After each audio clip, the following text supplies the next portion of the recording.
రెండేళ్ల నమ్మకం, అభివృద్ధి, సంక్షేమం బహిరంగ సభకి ఇచ్చేసిన సుదీర్ఘమైన పరిపాలనా అనుభవం, రాజకీయ అనుభవం ఉన్న గౌరవ ముఖ్యమంత్రి వర్యులు శ్రీ నారా చంద్రబాబు నాయుడు గారికి నా హృదయపూర్వక నమస్కారం.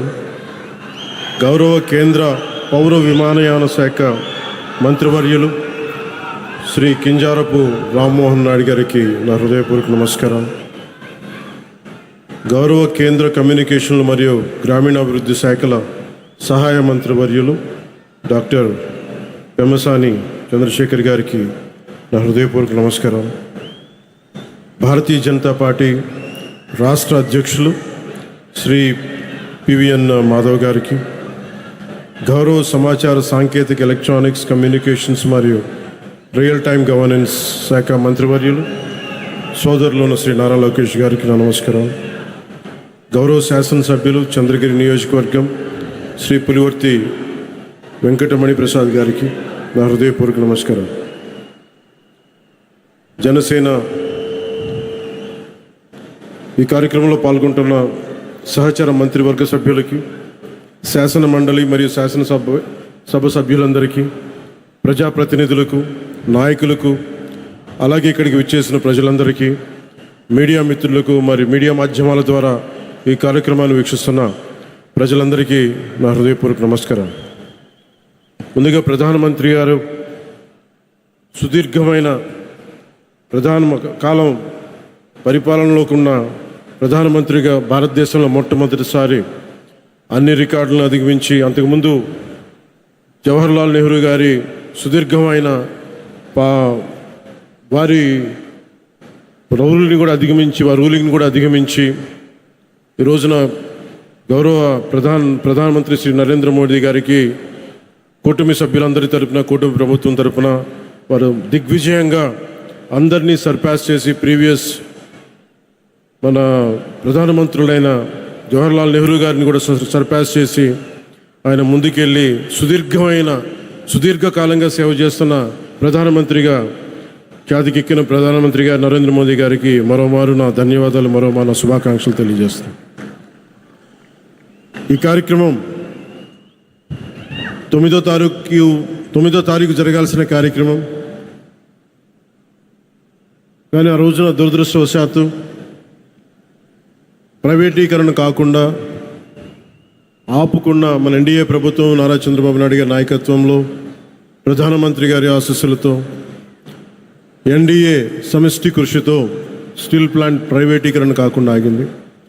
దురదృష్టవశాత్తు ఒక బ్లాస్ట్ జరగటం వల్ల 8 మంది నిండు ప్రాణాలు కోల్పోవటం, ఆ రోజున గౌరవ ముఖ్యమంత్రి గారు ఫోన్ చేసి మాట్లాడుకున్నాం.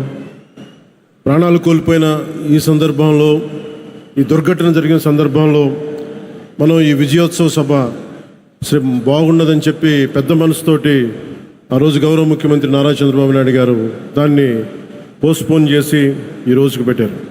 మనస్ఫూర్తిగా అలా నిర్ణయం తీసుకున్నందుకు వారికి ఈ సభ తరపు నుంచి ఈ వేదిక తరపు నుంచి మనస్ఫూర్తిగా వారికి నా ధన్యవాదాలు తెలుపుతా ఉన్నాను. ప్రజాస్వామ్యంలో అంతిమ న్యాయ నిర్ణేతలు ప్రజలే. ప్రజలు తమ తీర్పు ద్వారా దేశం కానీ, రాష్ట్రం కానీ ఎటువైపు నడవాలో నిర్ణయిస్తారు.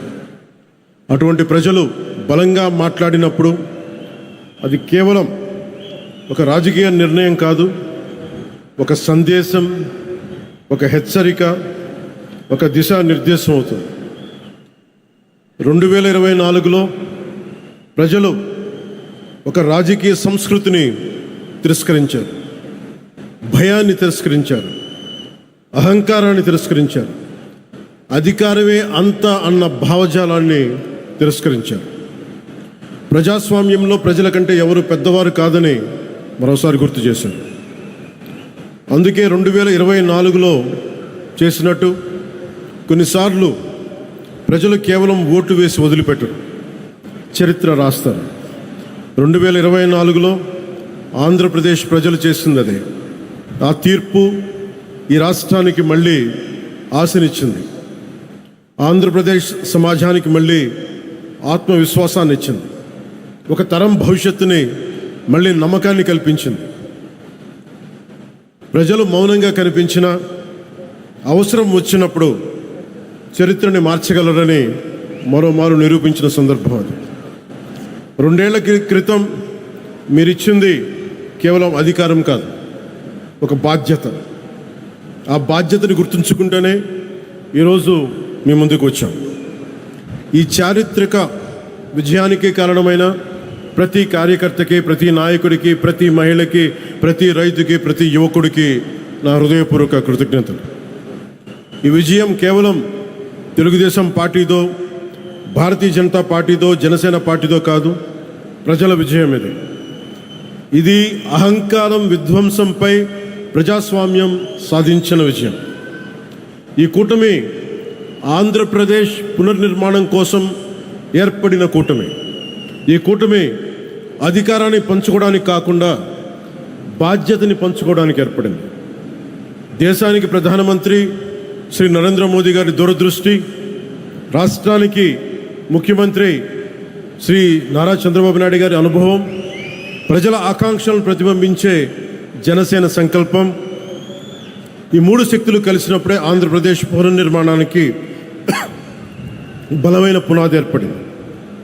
కూటమిలో జనసేన 21 సీట్లతోటి సర్దిపెట్టుకునే సందర్భంలో చాలామంది వివిధ రకాలుగా విమర్శించారు. కానీ మేము 21 సీట్లతో రాజీ పడలేదు. ఆంధ్రప్రదేశ్ భవిష్యత్తు కోసం 21 సీట్లకి జనసేన పరిమితాన్ని చేశాం. ఆ త్యాగానికి ప్రజలు ఇచ్చిన సమాధానమే 100% స్ట్రైక్ రేట్. 2 ఏళ్ల క్రితం మేము ఇచ్చిన హామీలు ఈరోజు ఒక్కొక్కటిగా ఆచరణలో కనిపిస్తున్నాయి. పెరిగిన వృద్ధాప్య పెన్షన్లు, మహిళలకి ఆర్థిక భరోసా, ఉచిత గ్యాస్ సిలిండర్లు, మహిళలకి ఉచిత బస్సు, రైతులకి అండా, అన్నా క్యాంటీన్లు, విద్యకి ప్రాధాన్యత, యువతకు ఉపాధి అవకాశాలు. మేము చెప్పింది ప్రతిదీ ఆచరించి బలంగా ముందుకు తీసుకెళ్తా ఉన్నాం. నా శాఖల విషయానికి వస్తే మహాత్మా గాంధీ కలలుగన్న గ్రామ స్వరాజ్యం, పండిట్ దీన్ దయాళ్ ఉపాధ్యాయ ప్రతిపాదించిన అంత్యోదయ సిద్ధాంతం, last mile governance, doctor BR Ambedkar గారి రథసారథిగా రాజ్యాంగం ద్వారా స్థానిక స్వపరిపాలనకు వేసిన బలమైన ప్రజాస్వామ్య పునాదులు, ఈ 3 ఆలోచన సంగమమే నేడు నరేంద్ర మోదీ గారి నాయకత్వంలోని ప్రభుత్వ పాలనా తత్వం. సబ్కా సాత్, సబ్కా వికాస్, సబ్కా విశ్వాస్. గ్రామాన్ని భారతదేశానికి కేంద్ర బిందువుగా చూడాలనుకుని ఆ దిశగా అత్యంత నిబద్ధతతో కృషి చేస్తున్న ఒక పంచాయతీరాజ్ శాఖ మంత్రిగా ఈరోజు మీ ముందు మాట్లాడుతూ ఉన్నాం. ఒక పిల్లవాడి భవిష్యత్తు పాఠశాలలో ఎలా నిర్ణయించబడుతుందో, ఒక దేశ భవిష్యత్తు అదేవిధంగా గ్రామంలో నిర్ణయించబడుతుంది, గ్రామ పంచాయతీలో నిర్ణయించబడుతుంది. ఒక రైతు ఆశ, ఒక మహిళ ఆత్మవిశ్వాసం, ఒక యువకుడి ఉపాధి, ఒక కుటుంబం ఆరోగ్యం, ఇవన్నీ మొదటిగా గ్రామ పంచాయతీ ద్వారానే ప్రభావితమవుతాయి. ఎందుకంటే ప్రజల జీవితాలకు అత్యంత దగ్గరగా ఉండేది ప్రభుత్వంలోని ప్రాథమిక గ్రామ పరిపాలనా వ్యవస్థ. అందుకే ప్రపంచవ్యాప్తంగా ప్రజాస్వామ్య పరిపాలనలో ప్రిన్సిపల్ ఆఫ్ సబ్సిడారిటీ అనే సూత్రాన్ని అనుసరిస్తారు. ఈ సూత్రం చెప్పింది చాలా సింపుల్. ఏ పనిని ఎక్కడ అత్యంత సమర్థవంతంగా ప్రజలకి అత్యంత దగ్గరగా చేయగలమో ఆ పని అక్కడే జరగాలి. అవ్వకపోతే ఆ ప్రభావం దానిపై వ్యవస్థపై పడుతుంది. గ్రామ స్థాయిలో అవ్వాల్సిన పని మండల స్థాయికి వెళ్ళకూడదు. అంతిమంగా క్యాస్కేడింగ్ రియాక్షన్ కింద మన దగ్గర ప్రతి పని ఎమ్మెల్యే దగ్గరికి వెళ్ళాల్సిన పరిస్థితి. అధికారాన్ని కేంద్రీకరించడం ప్రజాస్వామ్యం కాదు, అధికారాన్ని ప్రజల దగ్గరికి తీసుకెళ్లడమే నిజమైన ప్రజాస్వామ్యం. ఒక ఎమ్మెల్యే ఉండే నియోజకవర్గంలో దాదాపు 600 మంది స్థానిక ప్రజాప్రతినిధులు ఉంటారు. సర్పంచులు కావచ్చు, వార్డు సభ్యులు, ఎంపీటీసీలు, జడ్పీటీసీలు, సహకార సంఘాల ప్రతినిధులు. వీరందరూ ప్రజాస్వామ్యానికి రూట్స్, వేళ్ళు. కానీ ఆ రూట్స్ని బలహీనపరిచి చెట్టుని బలపరచలేము. స్థానిక సంస్థల్ని బలహీనపరిచి ప్రజాస్వామ్యాన్ని బలపరచను. ఇది కేవలం పరిపాలనా సూత్రం కాదు, ఇది ప్రజాస్వామ్య సూత్రం, ఇది బాధ్యతా సూత్రం. నాయకత్వం గ్రామం నుంచి రావాలి. 2 సంవత్సరాల్లో మేము నిర్మించడానికి ప్రయత్నం చేసింది కేవలం రోడ్లు, కాలువలు, భవనాలు కాదు. Trust, social trust, institutional trust. ఎందుకంటే ఒక వ్యవస్థ బలహీనపడినప్పుడు మొదట కోల్పోయేది డబ్బు కాదు, నమ్మకం. వ్యవస్థ చేయకపోతే, వ్యవస్థ కనుక న్యాయం చేయకపోతే కులమే ముందుకు వస్తుంది. వ్యవస్థ బలహీనపడితే ప్రాంతీయత ముందుకు వస్తుంది. వ్యవస్థపై విశ్వాసం తగ్గితే సమాజం చాలా చిన్న చిన్న గుంపులుగా విడిపోతుంది. తెలుగు రాష్ట్రాలు మరింత బలపడాలి అంటే ఒక రాష్ట్రం కులాల పరిమితుల్ని దాటాలి, మరొక రాష్ట్రం ప్రాంతీయత పరిమితుల్ని దాటాలి.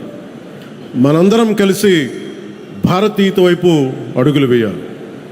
అందుకే నేను పంచాయతీరాజ్ గురించి మాట్లాడేటప్పుడు కేవలం పరిపాలన గురించి, పథకాల గురించి, చేసే పనుల గురించి మాట్లాడటానికే పరిమితం కాదు.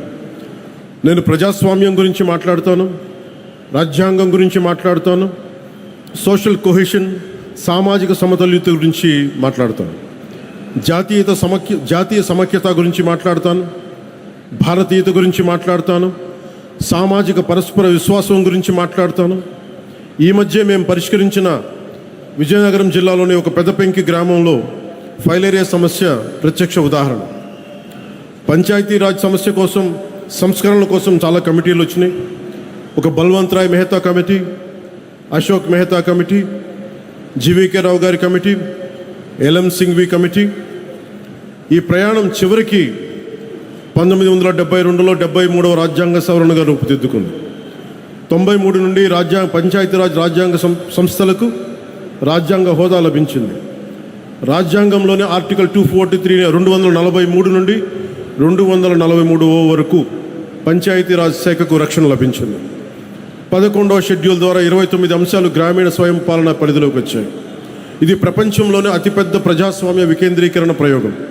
దాదాపు 2.6 lakhs గ్రామ పంచాయతీలు, 30 లక్షలకు ఎన్నికైన స్థానిక ప్రతినిధులు, వారిలో 14 లక్షల పైగా మహిళలు. ఇది ప్రపంచంలోనే అతిపెద్ద గ్రాస్ రూట్స్ డెమోక్రటిక్ వర్క్.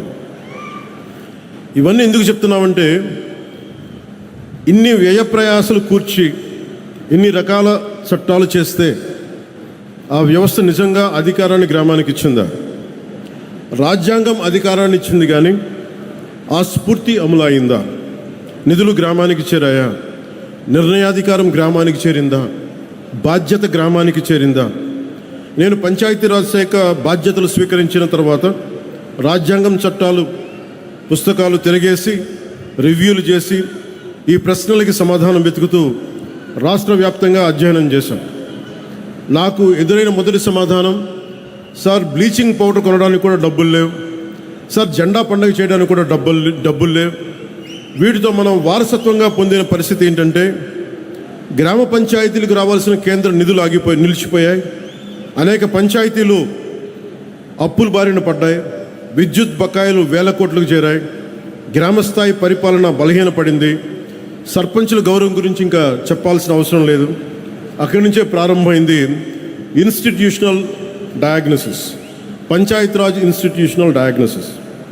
రాజ్యాంగం పంచాయతీలకి హోదా ఇచ్చింది, కానీ జీవం పొయ్యాల్సింది మనమే.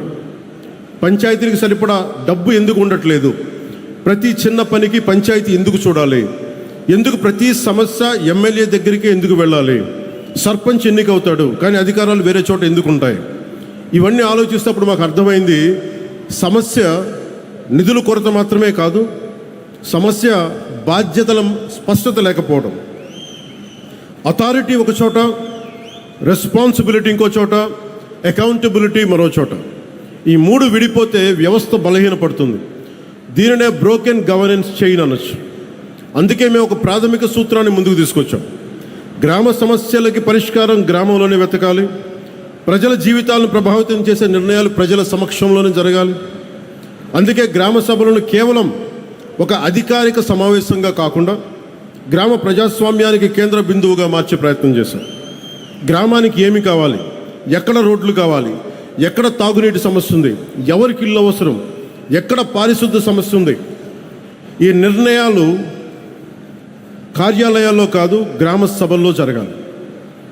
ఎందుకంటే ప్రభుత్వానికి కనిపించని సమస్య ప్రజలకు కనిపిస్తుంది. అధికారికి తెలియని అవసరం గ్రామస్తుడికి తెలుస్తుంది. గ్రామ సభ బలపడితే సర్పంచ్ బలపడతాడు.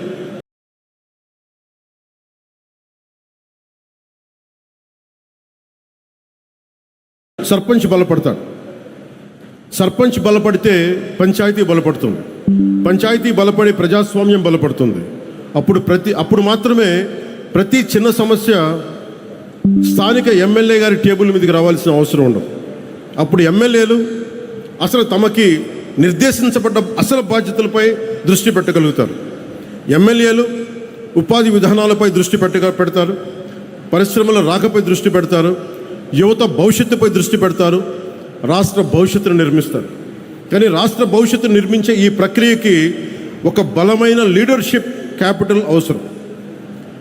ప్రజాస్వామ్యంలో నాయకత్వం ఒక రోజులో పుట్టదు. నాయకత్వం పైనుంచి నియమించబడదు, సమాజం నుంచి ఎదుగుతుంది, గ్రామ సభల్లో రూపుదిద్దుకుంటుంది, పంచాయతీలో తీర్చిదిద్దబడుతుంది. అందుకే పంచాయతీరాజ్ వ్యవస్థ కేవలం ఒక స్థానిక పరిపాలనా వ్యవస్థ కాదు, అది ఒక నాయకత్వాన్ని తయారు చేసే ఒక ప్రజాస్వామ్య పాఠశాల. మన గౌరవ రాష్ట్రపతి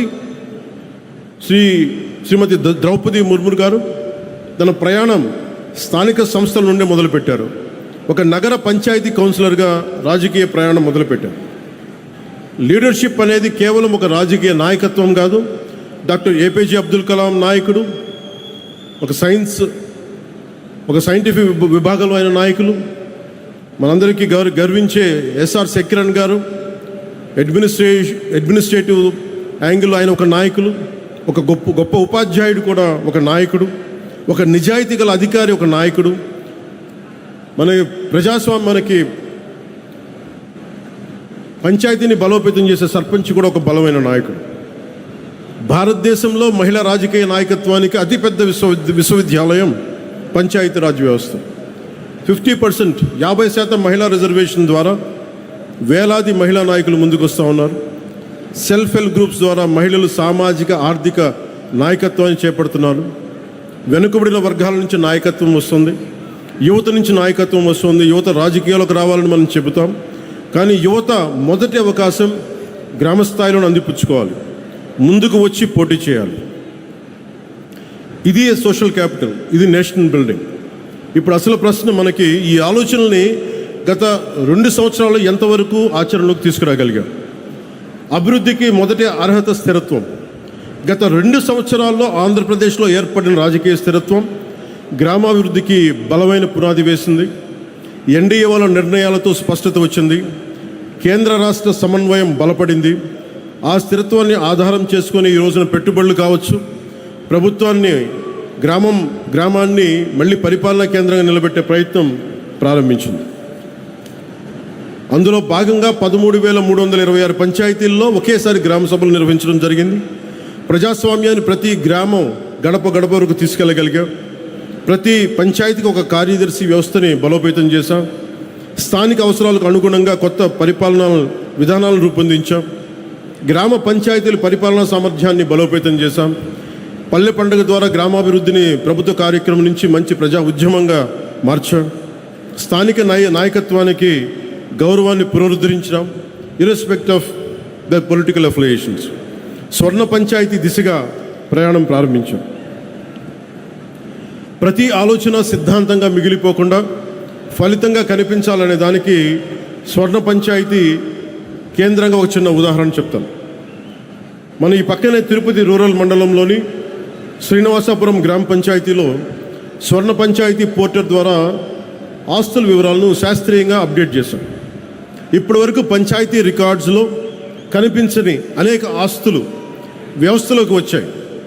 ఆస్తుల సంఖ్య 1291 నుంచి 1356కి పెరిగింది. దీని ఫలితంగా పంచాయతీ ఆదాయ సామర్థ్యం 75 లక్షల రూపాయల నుంచి 1,66,00,000 పెరిగింది. ఇక్కడ ఒక్క రూపాయి పన్ను కూడా పెంచలేదు. స్వర్ణ పంచాయత్ పోర్టల్లో సమాచారం సరిచేసాం అంతే. ఇది కేవలం ఒక గ్రామ పంచాయతీ కథ కాదు. వ్యవస్థ సరిగ్గా పనిచేస్తే గ్రామాలు ఎంతటి సామర్థ్యాన్ని సృష్టించగలవో చెప్పే ఒక బలమైన ఉదాహరణ. భారతదేశపు అభివృద్ధి ప్రయాణంలో తదుపరి అధ్యాయం ఇక్కడే ఉంది. 2047 నాటికి వికసిత్ భారత్ నిర్మాణం పార్లమెంట్ భవనం నుంచి కాదు, 2.6 లక్షల గ్రామ పంచాయతీల నుంచి ప్రారంభమవుతుంది. భారతదేశ భవిష్యత్ పార్లమెంటులో మాత్రమే కాదు, గ్రామ సభల్లో కూడా రాయబడుతుంది. ఒక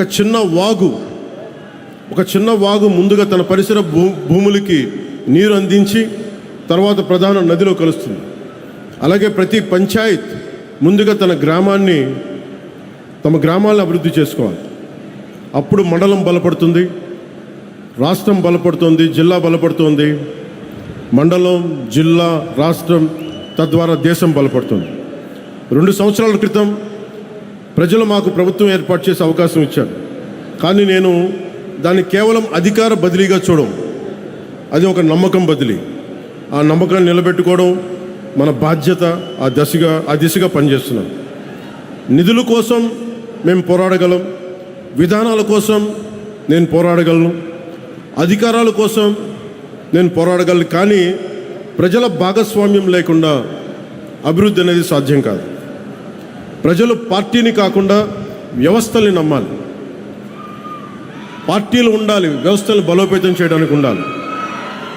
నాయకుడిని కాకుండా సంస్థల్ని నమ్మాలి, వ్యక్తుల్ని కాకుండా విలువల్ని నమ్మాలి.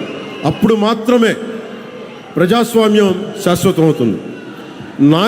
ఏ నాయకులైతే ఏ పార్టీలైనా కావచ్చు, తెలుగుదేశం కావచ్చు, జనసేన కావచ్చు, భారతీయ జనతా పార్టీ కావచ్చు, వ్యవస్థని బలోపేతం చేసే దిశగా, విలువల్ని కాపాడే దిశగా, ప్రజాస్వామ్యాన్ని బలోపేతం చేసే దిశగా అడుగులేస్తే ఈ కూటమికి తిరుగుండదు. అప్పుడు మాత్రమే గ్రామ స్వరాజ్యం సాధ్యమవుతుంది. అప్పుడు మాత్రమే సామాజిక విశ్వాసం పునరుద్ధరించబడుతుంది. అప్పుడు మాత్రమే వికసిత్ భారత్ సాధ్యమవుతుంది. గ్రామం బలపడితే ప్రజాస్వామ్యం బలపడుతుంది, ప్రజాస్వామ్యం బలపడితే దేశం బలపడుతుంది. అందుకే మా ప్రయాణం కేవలం ఒక గవర్నమెంట్ ఫార్మేషన్ కోసం కాదు, నేషన్ బిల్డింగ్. మన తరం బాధ్యత కేవలం ఈ రోజుని పరిపాలించడం కాదు, రాబోయే తరాలకి బలమైన వ్యవస్థలను అందించడం.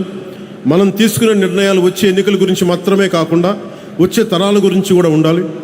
అదే నిజమైన ప్రజాస్వామ్యం, అదే సుస్థిర అభివృద్ధి, అదే వికసిత్ భారత్కి మార్గం. మనకు పూర్వీకుల నుంచి సంక్రమించిన భారతదేశాన్ని కాపాడటం మాత్రమే కాదు, రాబోయే తరాల గర్వపడే భారతదేశాన్ని నిర్మించడం, అందించడం కూడా మనందరి సమిష్టి బాధ్యత, ఈ కూటమి బాధ్యత. ఈ బాధ్యతను నిర్వర్తించే సంకల్పంలో గ్రామం నుంచి దేశం వరకు బాధ్యతతో కూడిన అభివృద్ధి యాత్రను ముందుకు తీసుకెళ్తామని మీ అందరికీ మనస్ఫూర్తిగా తెలియజేసుకుంటూ, మీకు సేవ చేసే అవకాశాన్ని మీరు ఇచ్చినందుకు మనస్ఫూర్తిగా మీ అందరికీ పేరు పేరున ధన్యవాదాలు తెలుపుకుంటూ, ప్రతి సమస్యకి కష్టాలని తెలియజేస్తూ, ప్రజలకి ఎప్పటికప్పుడు మమేకమవుతూ, సహాయ సహకారాలు అందిస్తూ ప్రభుత్వాన్ని ముందుకు తీసుకెళ్తున్నాం. ఈ సదూరమైన ప్రయాణంలో కూటమి మరింత బలోపేతం కావాలని నేను కోరుకుంటూ, గౌరవ ముఖ్యమంత్రి నారా చంద్రబాబు నాయుడు గారికి, ప్రధానమంత్రి శ్రీ నరేంద్ర మోదీ గారికి, కూటమి నాయకులందరికీ పేరు పేరున ధన్యవాదాలు తెలుపుకుంటూ, ప్రజలకి మరోమారు మీకోసం మేము పనిచేస్తున్నాం, మీకోసం మేము అహర్నిశలు కష్టపడతామని తెలియజేసుకుంటూ, మీరు మా మీద పెట్టుకున్న నమ్మకం కోసం మరింత కష్టపడతామని తెలియజేసుకుంటూ, మరోమారు మీ అందరికీ పేరు పేరున ధన్యవాదాలు తెలియజేసుకుంటూ సెలవు తీసుకున్నాం. జై భారత్, జై భారత్, జై హింద్.